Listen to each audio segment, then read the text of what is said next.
We're back for another episode of On Air with Phoenician Hunter and 369 Lumineer. This is episode 24, and this week's title is More Than Meets the Eye, the Phoenicians Resurrected, and that's a play on words. More is an M-O-O-R, not M-O-R-E. So welcome back, Phoenician Hunter. Hello, it's good to be back. Great to be here yet for another session. So today we're going to go deep on something a lot of people haven't really looked at, not properly at least. So today's topic might change the way our listeners think about ancient power, how it disappears, and then how it resurfaces. So let's jump straight into it. You're correct in your assumption there that I don't recall hearing many researchers speak about this, the rise of Islam in the manner which we go into, and I have written in my article. But there were a number of areas here that I wanted to explore. One of those was before the rise of Rome as the superpower and the Greek states before them, the Carthaginians, they are an extension of the Phoenicians, ruled the Mediterranean, right? They were the superpower of the West for a very long time, for almost like a millennia. So what I wanted to explore is what happened to them. Like what happened to these Carthaginians after the Third Punic War and the subsequent destruction of their home base, Carthage, which is said to have happened in 149 BC.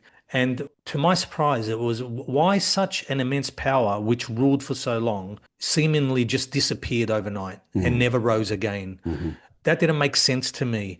A power that had so many colonies and so much wealth and influence at that time around the world, the known world, can just disappear and never rise again was a mystery to me. And I think we've touched on this in another article where we spoke about, I think it was the one about Atlantis, how before the Punic Wars, Carthage was at war with the Greek states. Yeah. They were battling the Greeks and the Romans for, I think it was over 400 years. That's a long, right, power struggle.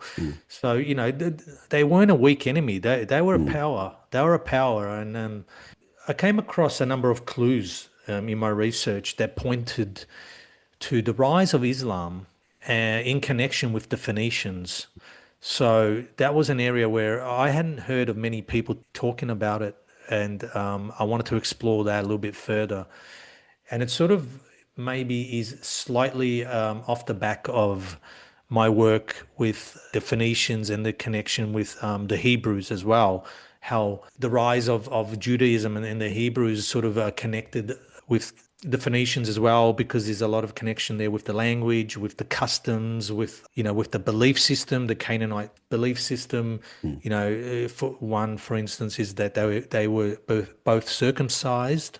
The Phoenicians were doing that a lot long before the Hebrews came on the scene. This is sort of off the back of that kind of research, and I'll explain later how they sort of do connect and merge.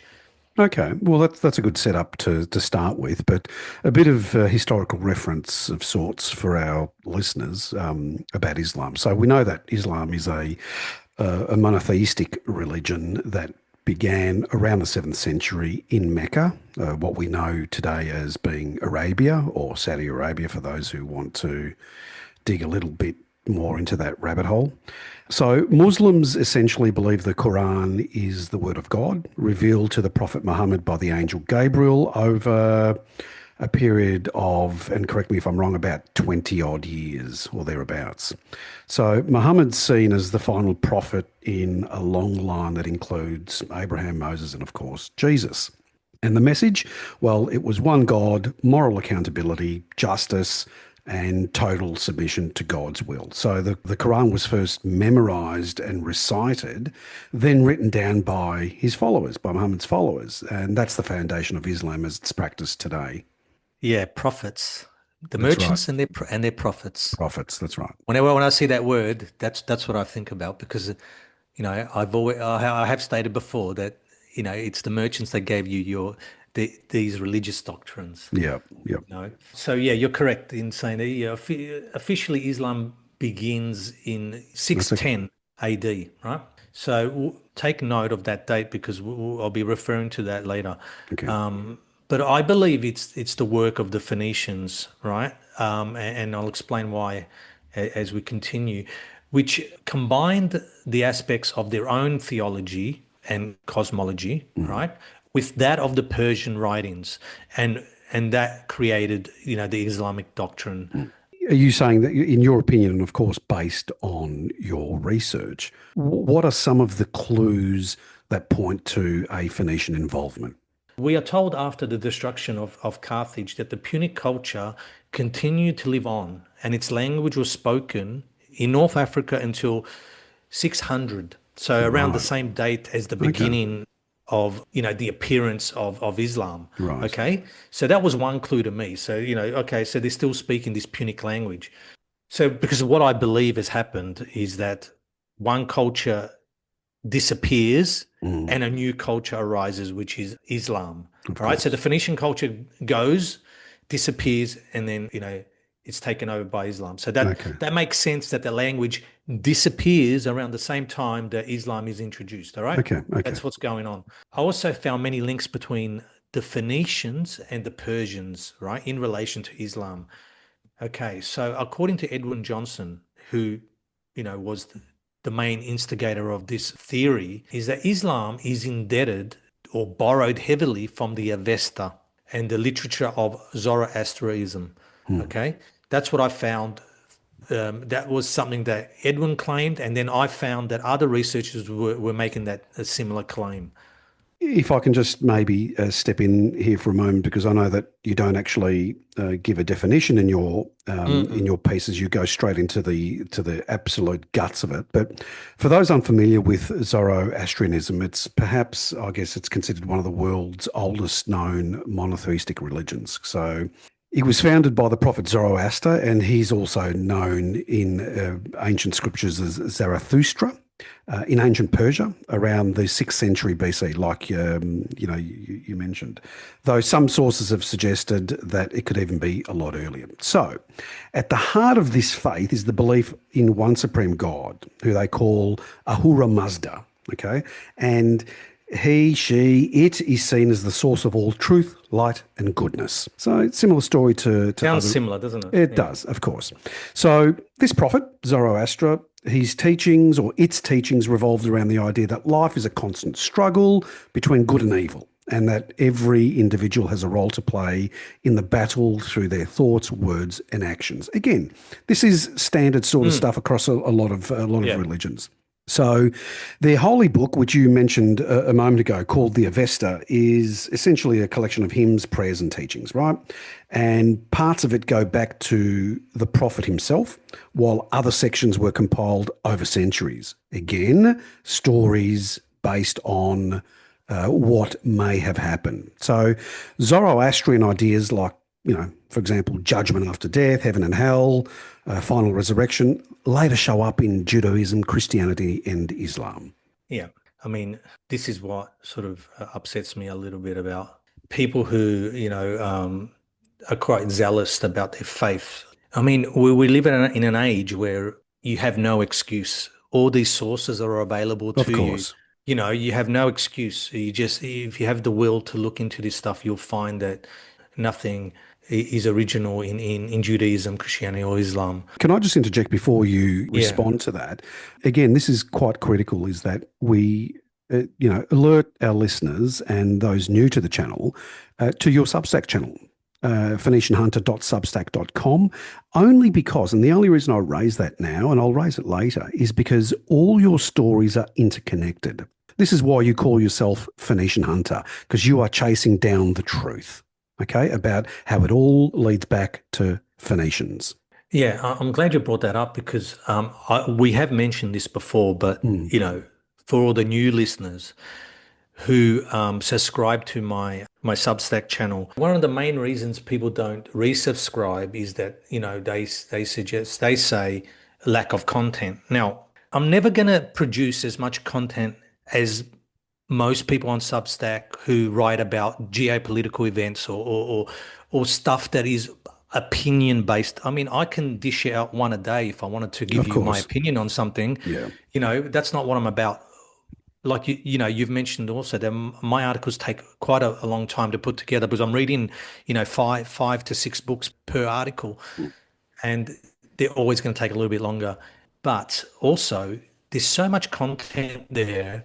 So when someone subscribes, they'll usually read the first couple of articles that they can see. But it's prudent to go back to the beginning because, like you said, I'm telling this story. It's one large story that I'm telling, and all my articles are connected. So there's a lot there to dig into, and just go back to the earlier ones. They're just as valid, and sometimes even more so than the more recent ones because I've already laid the foundations earlier. So yeah, thanks for bringing that up. No, again, I just want to say that that's essentially that's initially what drew me into your channel, and hence right, subsequently right. what we're discussing today. So let's get back to Yeah. what we're going to talk about. Yeah, so there was clues between, this Persian religion, and we can go further back than that. I mean, some people say, it originated out of India as well, but I mean that's another topic, and we can get into that, probably another time. But so there's this Persian connection with the Phoenicians and then with Islam. So, this was another clue is that the history of the Muslims is written by a Persian in his work called The Chronicles of Al-Tabari. Mm, Right, so not many people know that. That's just that's the story of the history of the Muslims and the Arabs, and it's written by a Persian. So there's that Persian connection again. Okay, sure. so and we know that the Phoenicians and Phoenicia and Persia were in close contact for a very long time, and interacted, traded, and at one point the Phoenician states in the east came under Persian rule, Mm, right? And during that time, the Phoenicians became their shipbuilders and manned their navy. So, there was this cooperative relationship between the two.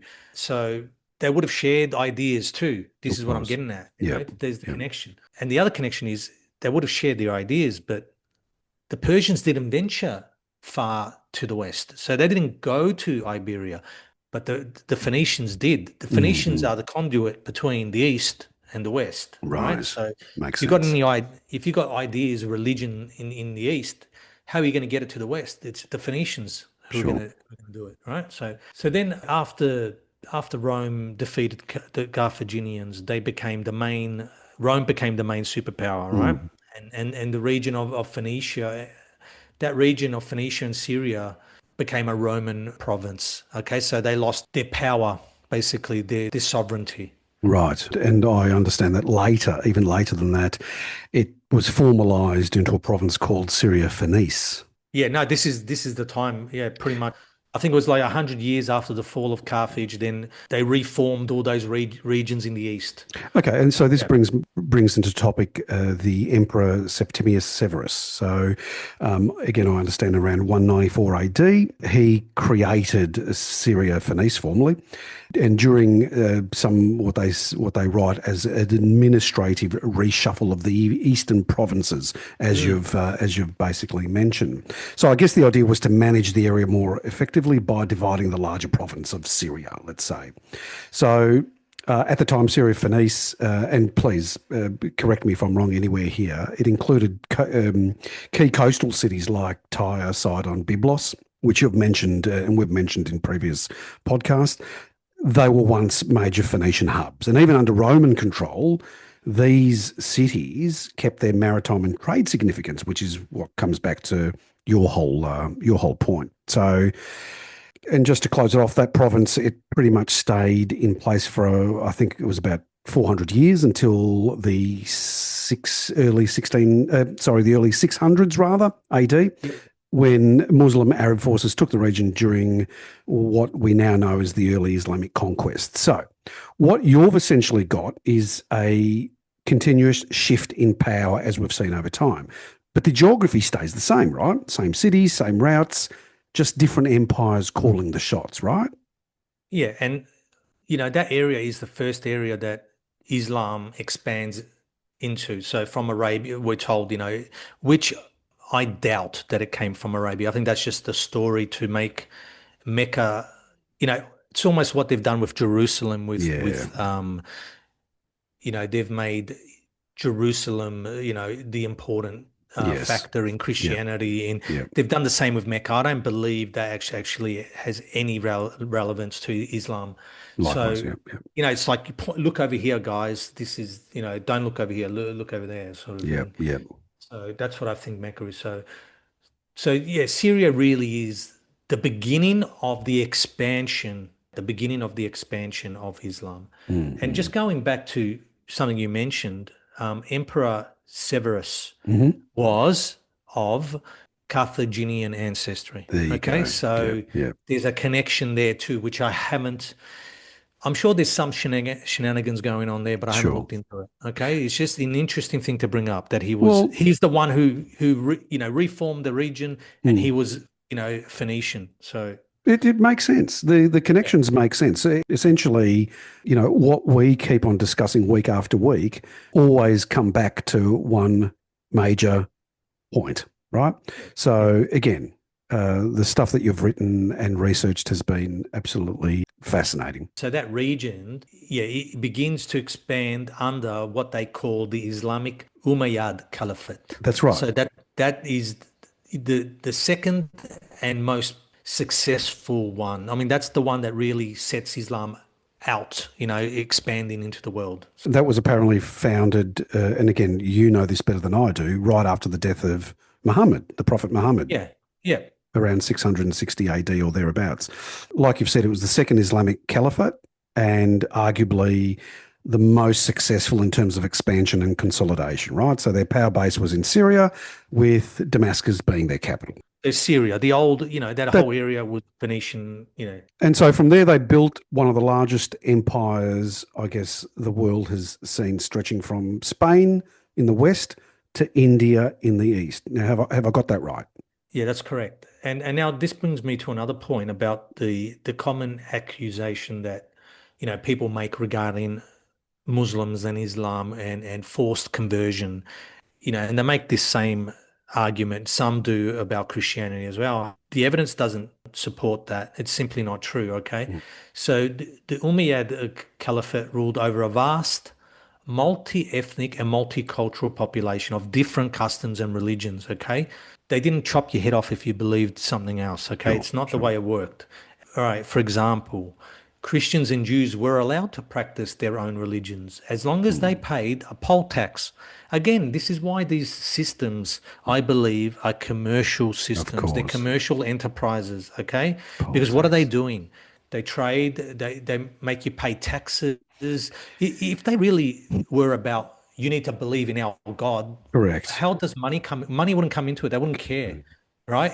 You can't buy faith, basically, if you really believed in something. This annoys me so much. Yeah, I know. So I've written I think you've mentioned this, the Holy Wars series, Yeah. which, is sort of an expansion on this idea. And in one of those articles, there's a quote from, again, the Umayyad Caliphate, all right, the Mm. fifth caliph. And he says, this is what he says, all right, our armies are invincible. The populations are tired of Roman rule. And this is why I believe it comes about just after, while Rome is still in power, all right? Sure, sure. He says, our conquest will expand. He says, Arabia is a commercial country watered by three oceans. The Mediterranean connects it with the west, the Black Sea with the north, and the Red Sea with India and China. The influx of precious metals, due at first to our arms, will be continued by means of trade. What are Mm. they concerned with? They're a commercial country Of first and course. foremost, Yeah. and will continue to dominate through trade. Mm. Okay, that's what they're concerned with. Not about you converting and believing in Allah. They just no, they don't care.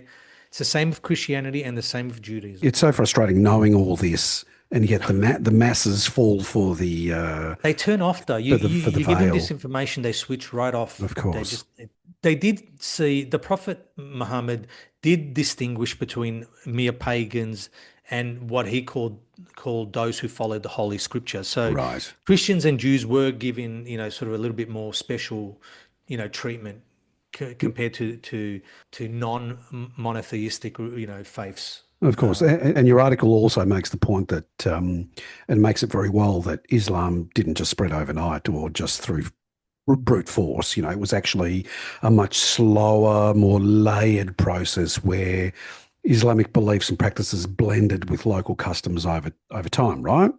Exactly. And the same thing happened with Christianity. And that's why you find many pagan ceremonies or dates that are important to Christians as well, you know. Yeah, yeah, yeah. And this is where idiots go off and say, oh, the Catholic Church is, what do they call it? The Satanic Babylon or whatever. Yeah. It's not, that's not what happened. It's Mm, because, like you've said, and this is the same with Islam and Judaism. They absorbed the cultures that they were ruling over. And it makes sense because you don't want to turn off the people. You don't want the people to, that's right. yeah, at the end of the day, what do you want them for? You want them to conduct in commerce and trade and Mm, pay their taxes and you don't want to be killing them. That yeah. doesn't benefit anyone. And you've written on several occasions about this, is that in most of these regions, that sort of transition or that shift took centuries, in fact, right? Yeah, yeah, exactly. So the common idea that Islam was spread mainly by the sword, by brute force, Mm, doesn't really hold up when you look at it no, at the broader picture, right? that's correct. And I know that you've put a quote in your article, which I'll quickly read out, which basically, I guess, summarizes what we've just discussed. And that quote, exactly as it's written, the process of Islamization was a complex and creative fusion of Islamic practices and doctrines with local customs. In most cases, this process took centuries, so that the stereotype of Islam being initially spread by the sword, so by brute force, and by forced conversions is a false representation of this complex phenomenon. I love that. Yeah, and many serious historians have come to that conclusion as well, that that's the way it came about. So yeah, therefore, conversion to Islam was in large a peaceful and slow transition, Sure. which again I found was the case with Christianity as well. I've written in another article, conversion was mostly achieved by financial incentives. This is what I found with all those three Mm.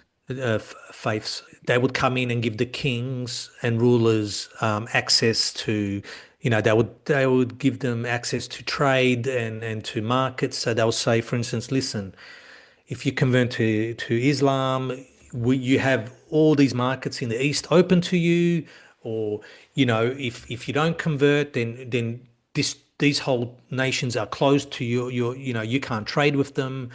This is how they converted the Vikings as well to Christianity. This is what Right. happened. It wasn't by, the Christian priests didn't go into those countries and convert them by, reading them passages from the Bible, and Sure. that's just ridiculous. It's absolutely ridiculous. And the fact that so many people believe that, I mean, you just put yourself in that position, a peasant or a farmer, 1,000 years ago in rural Scandinavia or France, and this priest comes up to you and starts telling you these tales. Mm. Oh, okay, so the Son of God appeared on earth. Oh, really? Yeah. Where did that happen? When did that happen? Oh, 1,000 years ago. Oh, really? Where did this happen? Oh, this place on the other side of the world. Yeah, okay, you've convinced me. Yeah, I'm that's. just gonna, you know, it, people assume that our ancestors were stupid, I but can hear the frustration in your voice because yeah, yeah. I'm on a rant. feel, no, no, that's good. I feel that frustration, and I guess this is the reason why we have these discussions, is to try and bring the truth to light and try and get people to think a little deeper than just what's given to them in the narrative. Yeah, yeah. Okay, so in your article, if I can just mention, you provide this interesting map, which I found fascinating. It clearly shows that under early expansion of Islam, occurred, it occurred primarily within the former areas under Phoenician control, right? Yeah, and that was pretty much the major clue to me for me, which set me in, onto this line of research to begin with, because we were seeing the same regions just change in religion, basically, Mm, right?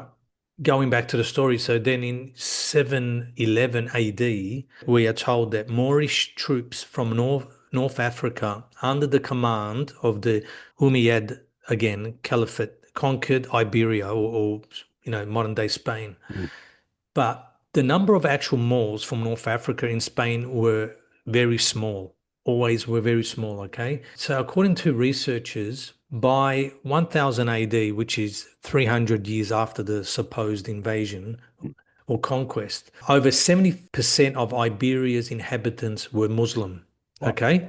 So it's important to state that these were native Iberians, right, who had converted to Islam, not, like I said, not Moors, not Africans, not Arabs. They were very small who came in there to actually conquer. So 70% of Iberians inhabitants were Muslim, but these were mostly, locals or, Right. native Iberians. Yeah. Yeah. So going back to the map, so if we look at Spain, Spain was what? A former Punic or Carthaginian territory, Mm. okay? So the original, for a very long time, mind you. So the original inhabitants did not change over that period. They're the same people, is what I mean. They're the same, race of people. Only the rulers and religion changed in that time. Mm. So it went from Phoenician or Carthaginian to Islam.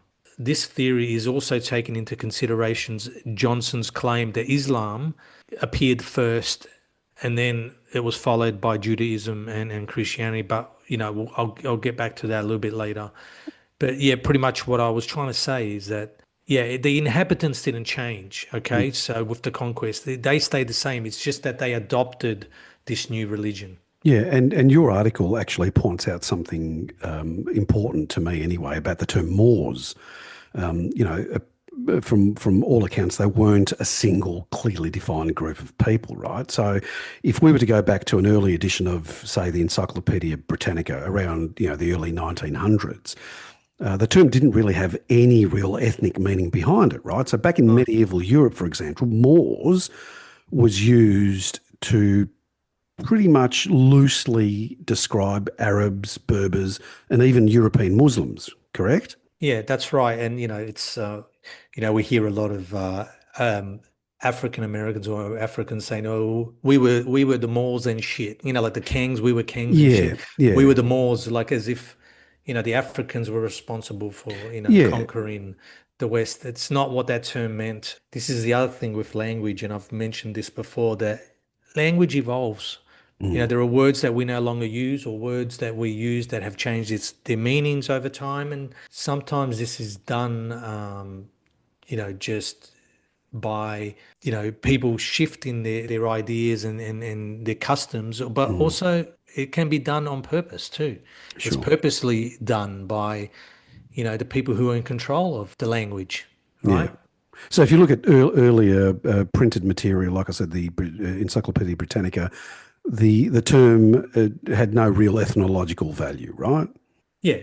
And, Europeans of the Middle Ages and the early modern period, variously applied the name to Arabs, Berbers, and Muslims of European descent. So Yes. Europeans were called that. So if you're a white European and you converted to Islam, you were called a Moor. Right. So, right?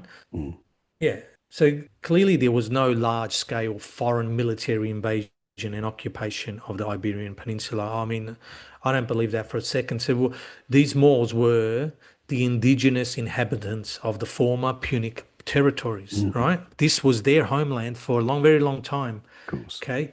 Like I said, the Carthaginians ruled the Mediterranean for 1,000 years. So that was their lands. And what happened was they simply changed religion. And because in the old world, the custom of the old world was that the people adopted the faith of their rulers or masters, Mm, okay? Either through necessity or because they didn't know any better. They didn't care, whatever. Yeah, if that's what you want us to believe, we'll believe that. Or they trusted their sovereigns as well, because also in the ancient world, the mediator between God and the people was the sovereign. mm, So, people look to the sovereign as, almost as a god or the link between God and themselves. right.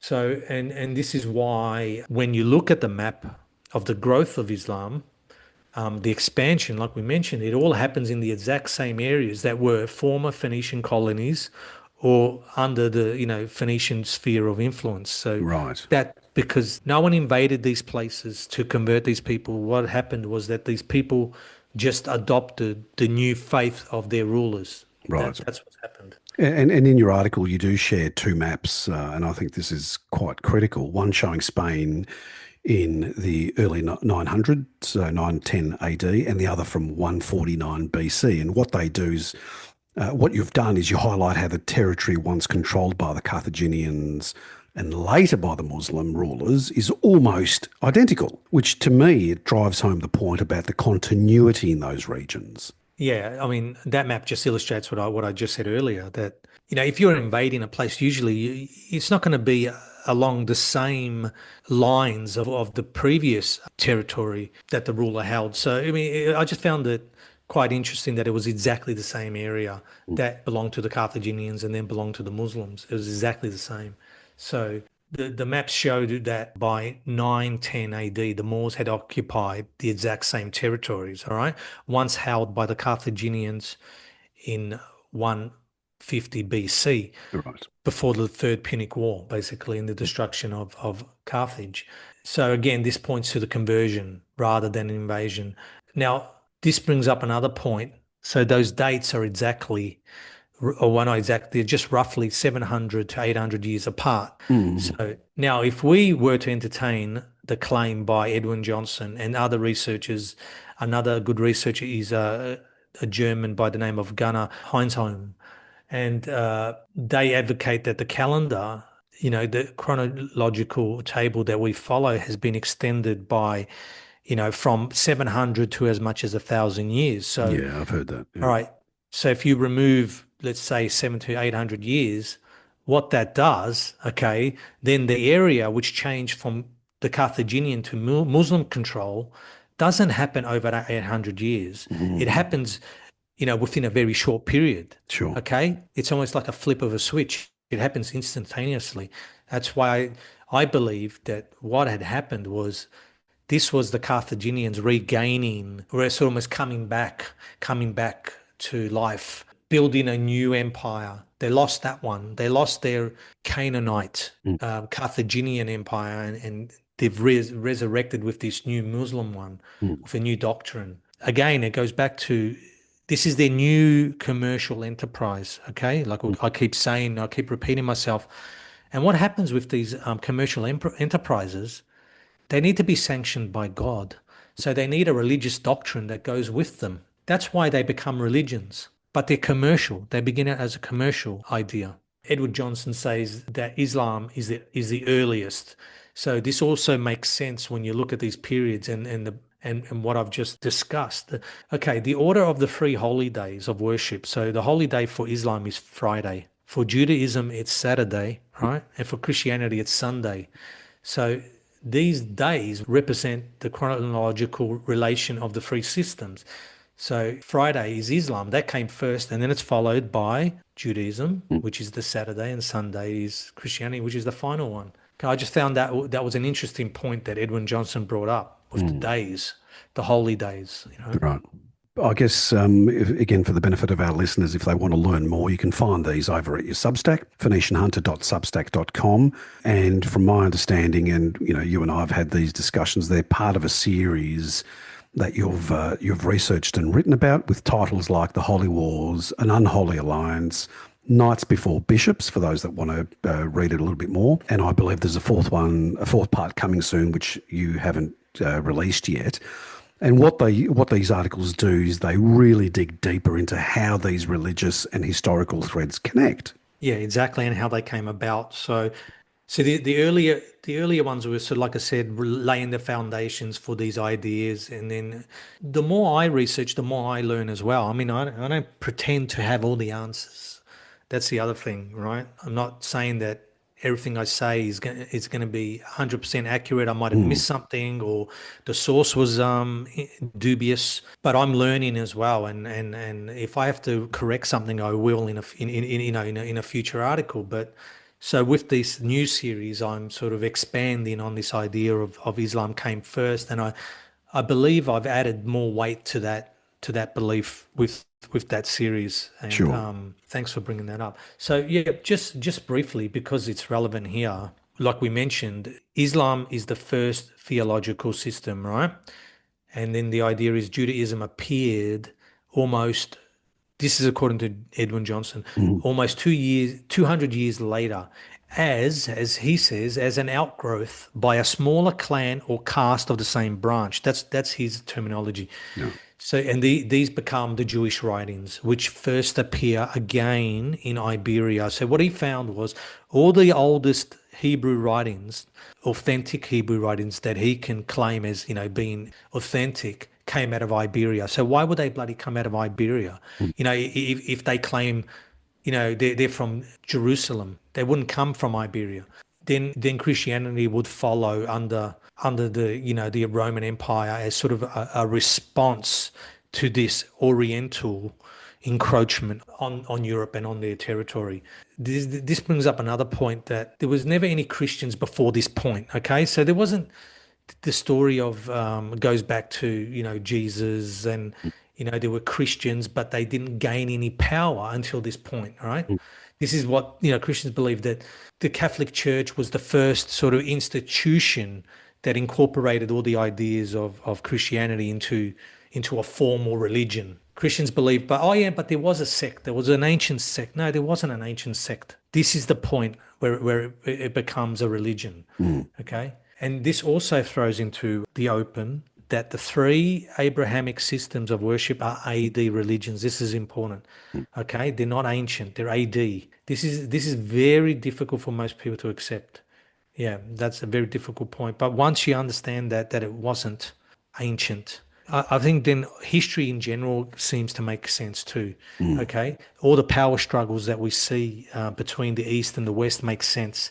Why Israel is in that part of the world now as sort of a state within a state. I mean, listen, if it wasn't for America, that place wouldn't exist. Mm. Okay, Mm. the amount of money and weapons, and really Israel exists because of American finance and power, right? Mm. What they've done is they've created this story around it, that the Jews are the chosen people and the Christians need to help them, and Mm. all this crap that the evangelicals have bought into. And if you look at that doctrine, that's a very recent doctrine as well. That came out in the 1700s, 1800s, the evangelical movement, that was brought into a corporation, a Mm. corporate identity Sure. with all those churches, were founded by a group out of London. And again, I think we've mentioned this before. The Evangelical Church Alliance Mm. is created in the city of London, coming out of Freemasons Hall. It's all connected. And see, if you're putting these things back thousands of years, it doesn't make sense. But if you bring them up to the Middle Ages, then it makes sense. The reason I believe Israel is there and the West, it's almost like they've got their boot in the Middle East. Mm. Okay. Israel represents sort of almost putting their boot there and saying, you can't expand, you can't grow, you can't prosper, because we're here to stop you. Mm. So, if Iran is seen to have, advanced technology in the form of nukes or something like that, they're quickly stopped. Now, this wouldn't make sense if Islam wasn't a threat to the West, or if or the threat of Islam was well and truly, thousands of years old. They were a power, but they no longer are. That wouldn't make sense why they would fear a new uprising. And let's not forget that, the Muslims took the eastern power of the Roman Empire in Constantinople. I mean, they took that, which at that time was the capital of the Roman Empire. They took it. That's a major force to be able to do that. Sure. So Islam was feared. I know a lot of people, especially in the West today, look at it as if it's very backward. They don't have anything. They've got camels. They laugh. And Mm. Mm. history tells us a lot of science. We're indebted to the Arabs for a lot of stuff. Of course. A lot of technologies and mathematical equations, and so they weren't as dumb as modern historians make them out to be. So they were a major threat, and yeah, this all is related to like, if you want to understand the modern geopolitical landscape, you got to understand history, and you got to understand that if you take out the 700 to 1,000 years that they made up, It all makes sense. It all brings it up to, oh, this only happened not that long ago. That's why they're responding in this manner. I hope that made sense. And I'm ranting. No, you're not. You're not ranting. Of course, basically you're questioning the current narrative and how they've sold it to the masses, which is Yeah. why, Islam is bad. Which is why we have what we have now with between Israel, Iran, and now the US. So for me, that brings a lot more clarity when you put in historical evidence, or at least what's written in not just the ancient scriptures, but also by, renowned researchers. You start to ask questions, which is what you're doing, which is fantastic.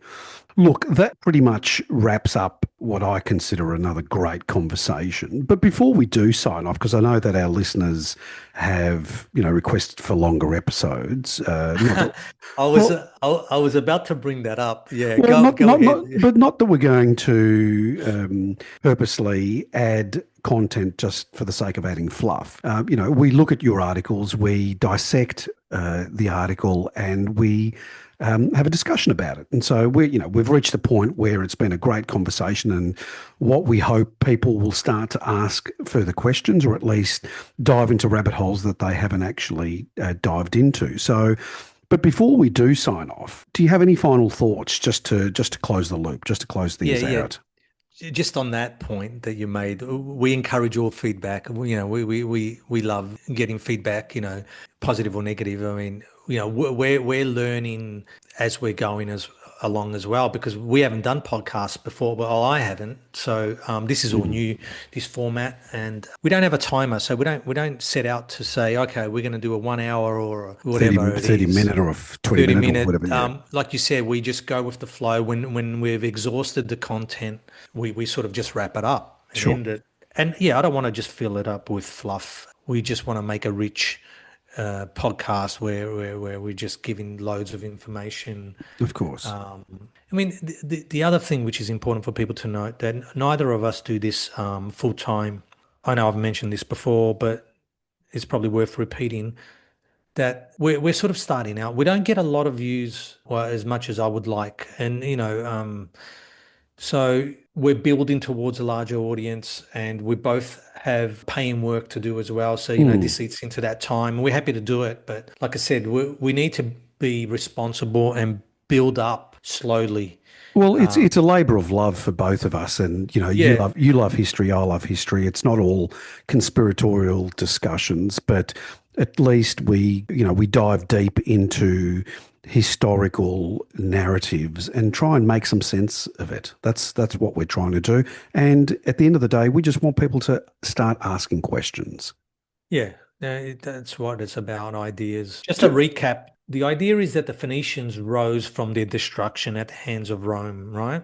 They didn't disappear, and it's such a major power, and they still, I mean, if Rome defeated the Carthaginians and destroyed Carthage, that didn't mean that the whole empire of the Carthaginians would have gone overnight. I mean, they had important cities, influence throughout the Mediterranean, North Africa, Egypt, the Middle East. They still retained that influence. So this is why I believe that they rose against under a new banner, and this new banner was what became the Empire of Islam. mm, Okay. And again, being merchants like they were, it was primarily a commercial enterprise. And not only did they regain their original homeland in the region of Phoenicia and Syria, which is where the caliphate had their capital, but they also successfully recaptured all their lost colonies. So mm. they regained Spain, they regained North Africa, they regained the Middle East. So then they became, a world power once again. And out of that was born the new age of the golden age of Islam as well. That's, I think, a very, very nice sign off. I think the discussion has been fantastic. Great work once again, Phoenician Hunter, with your research. I think, Plus, I'm losing my voice too. So that's another reason why we don't go oh, there 2 you go. hours. Look, I think that's where we're going to leave it for today. A big thanks to you as always. Sharp work. I'm always a big supporter of your work. So, to our listeners, if this episode got you thinking at all, and it should really, it should get you to dive further into this narrative, check out Phoenician Hunter's Substack. As I said, phoenicianhunter.substack.com. A lot of the work there is available free, which is fantastic. And if you haven't already, subscribe to our YouTube channel, which is at On Air Podcast 2025, and that's all hyphenated. We've got 23 other episodes just like this, free to stream anytime. So until next time, thanks, Phoenician Hunter. Thank you. To our listeners, keep digging. This is Phoenician Hunter and 369 Lumineer signing off.